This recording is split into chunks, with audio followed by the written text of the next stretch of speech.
Instituto Superior de Formación Docente número 82, Carlos Fuente Alba. Profesor, Sergio Kipersen. Ayudantes, profesora Sofía Corbalán, Sergio Bordón, Luis Navarro y Oscar Monjes. Estudiantes, Flavia Molina, Sofía Vergara, Estrella Zárate, Nicolás Mastrodomenico y Alejandro Zapata. En este video vamos a estar contestando la pregunta: ¿qué es ser profesor o profesora de filosofía? Antes de contestar a esta pregunta, tengamos en cuenta el avance de la educación a lo largo de la historia a través del libro Educación y lucha de clases de Aníbal Ponce. Aquí se describe cómo la sociedad enseñaba y aprendía desde lo cotidiano, desde lo espontáneo, lo que era una enseñanza de la vida por medio de la vida. Las clases sociales fueron creciendo de manera escalonada, por ello aparecieron los espacios privados, mostrando las desigualdades, las fuentes de dominio de las clases dominantes. La educación comienza a ser para la formación de sujetos, ya sea como estímulo de las virtudes guerreras con el fin supremo de educar para asegurar la superioridad militar, como en Esparta, donde la educación por su rigidez y por los terribles castigos producía sujetos brutales, crueles y a veces heroicos, capaces de mandar y hacerse obedecer. Despreciaban el trabajo por completo. En este contexto, la división del trabajo era fundada por la esclavitud. Más adelante, en Atenas, la cual estaba más adelantada que Esparta debido al comercio. El ideal de la educación era formar hombres para las clases dirigentes. A raíz de la nueva llegada de una nueva clase social, en este caso los comerciantes, se pide una educación más humana y menos rígida. A partir de aquí, la educación se basa en la capacidad de pensar y dialogar con destreza.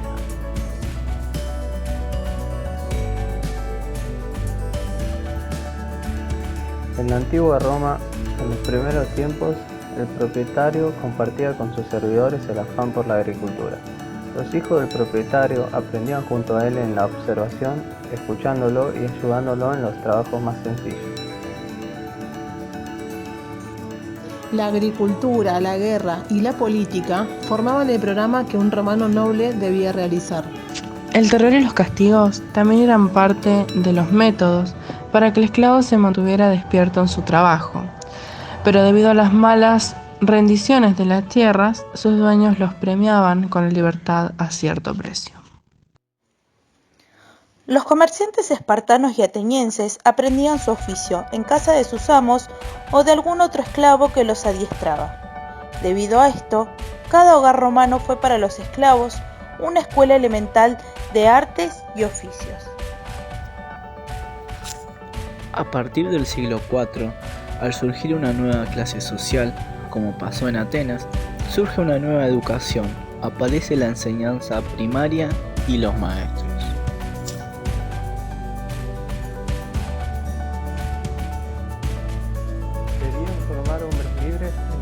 Trabajar para vivir, trabajar honradamente porque la pobreza lo obligaba.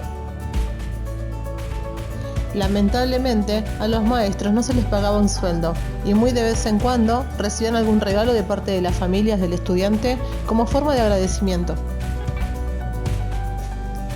Llegando a Edad Media, nos encontramos con un tipo de educación influenciada bajo el dominio de la Iglesia Católica. Los monasterios eran los lugares en donde se educaba.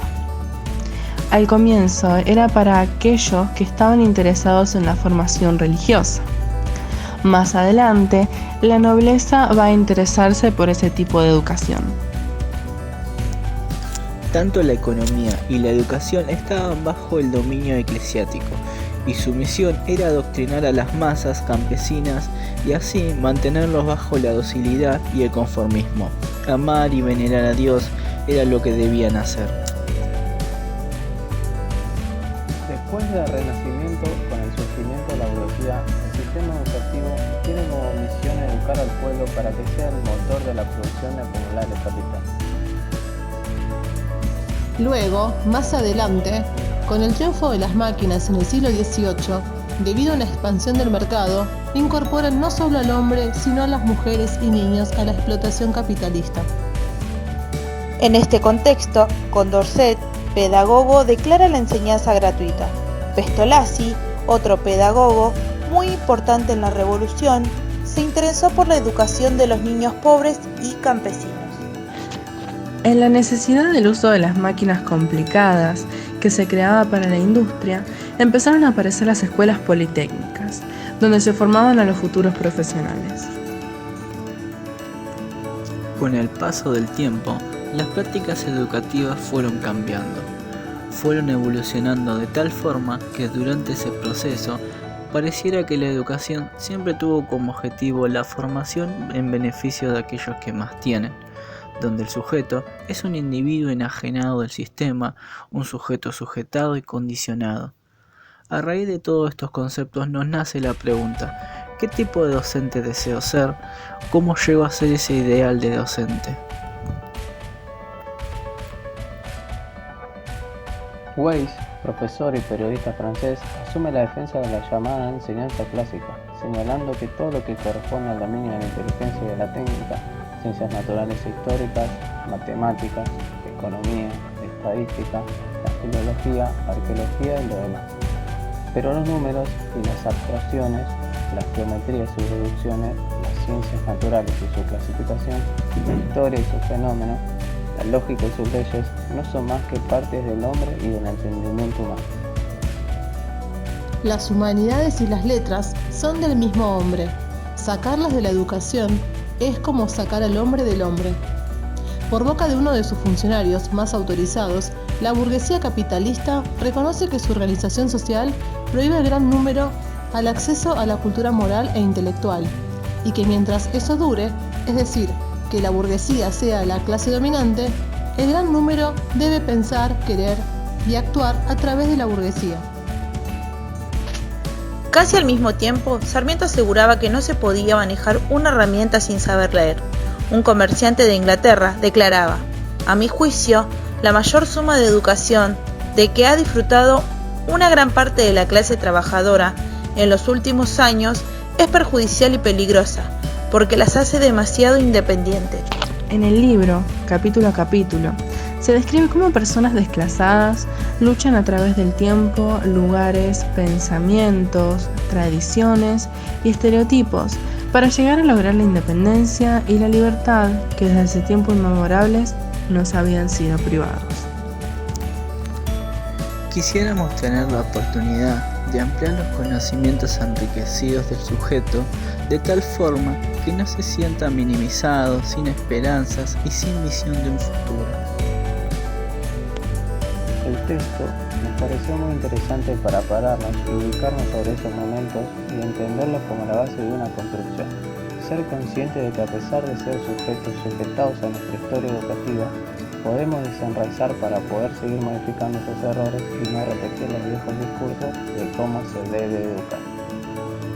Como futuros docentes, creemos que nuestro compromiso ético y moral con los estudiantes es abastecerlos de información para poder estimularlos, ayudarlos a crear su pensamiento crítico, la subjetividad, la duda, la comprensión e interpretación genuina de cada estudiante, apelando a repeler el adoctrinamiento con las herramientas necesarias que sean admisibles en cada uno de ellos. Ser profesor o profesora es situarse en un momento histórico y ser capaz de brindar un aprendizaje sin excluir a ningún estudiante por sus defectos. Intentando siempre destacar sus virtudes y cualidades, facilitándoles el aprendizaje. Dar participación según sus necesidades, tener en cuenta que el hombre, en cuanto a hombre, es social, modelado y configurado en un ambiente histórico del cual no es posible desprenderlo.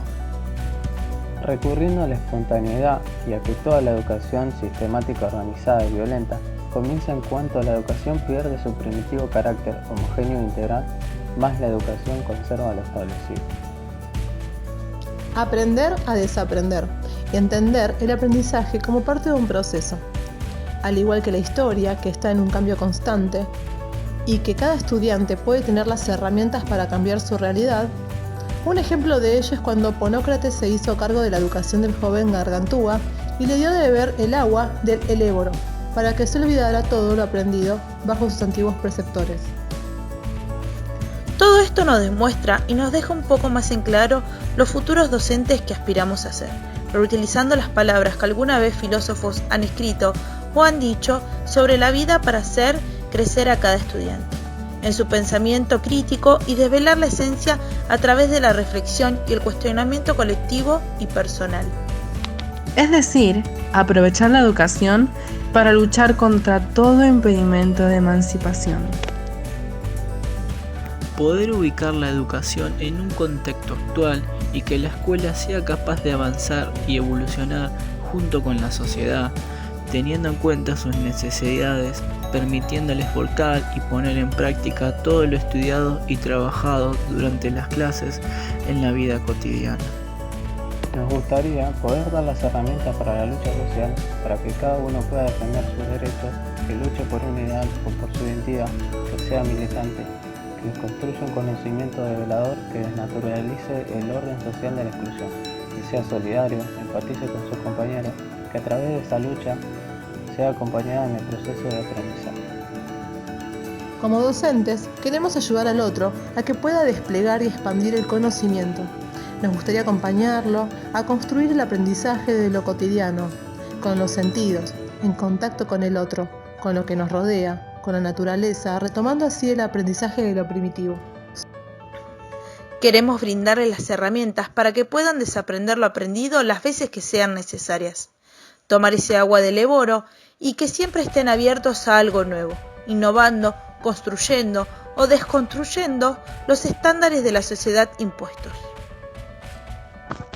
Nos gustaría que sean seres conscientes de que tienen la libertad de la conciencia más allá del pensamiento crítico, que no crea o dé por verdadero aquello que se le presenta en la realidad a través de los distintos medios de comunicación. Incluso hasta nuestras palabras como docentes, que sea un sujeto que quiera salir de ese conformismo de la docilidad del adoctrinamiento. Que elimine el individualismo, que sea un sujeto colectivo. Una de las herramientas que nos gustaría ofrecer es el uso de la palabra, de la lógica, del buen razonamiento propio. Como docentes, quisiéramos descentralizar la educación, eliminar con la jerarquía del docente-alumno, como si yo fuese superior, que haya un respeto, pero que no haya una diferencia. Que todos nos veamos como iguales en el aula y que haya una participación de todos para cualquier proyecto. Que se puedan escuchar las opiniones e ideas de cada estudiante. Nos gustaría sacar la competencia de las aulas, de la escuela. Como docente de filosofía, anhelamos profundamente reivindicar el asombro por sobre todas las cosas como punto de partida de todo conocimiento. Que nuestra aula sea un punto o un lugar de reflexión, de debate filosófico, político, ideológico, de expresión y argumentación como la Escuela de Atenas. Y por sobre todo, brindarle una herramienta muy importante, que es la comprensión y que desde allí se construya el conocimiento. Porque estudiar y entender la filosofía son dos cosas diferentes.